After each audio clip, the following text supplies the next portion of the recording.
Assalomu alaykum qizim. Men tuzalmas kasallarni davolaydigan mohir tabibman. Bu yerda shifobaxsh giyohlarni terib yurgandim. Bezovta qilib qo'ymadim ish qilib.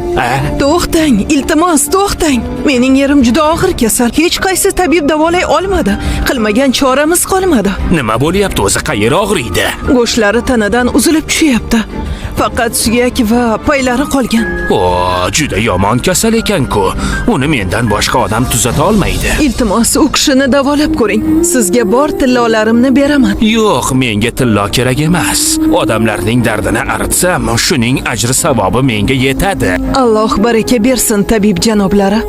Xo'sh, buni davolash uchun pashshani o'ldirib, talqon qilish kerak. Keyin butga sig'inib, oldida tiz cho'kib o'tirish kerak. Mening erim Allohning payg'ambari Ayub alayhissalom. U zot Allohdan boshqaga tiz cho'kmaydilar. Jon kerak bo'lsa, tuzalgisi kelsa, meni aytganimni qilish kerak. Sen aytgan narsa shirk.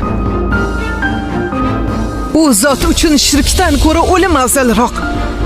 Ayyub alayhissalomning kasalliklari kundan kunga kuchayib boraverdi. Badanlarida sog'lom a'zoning o'zi qolmadi.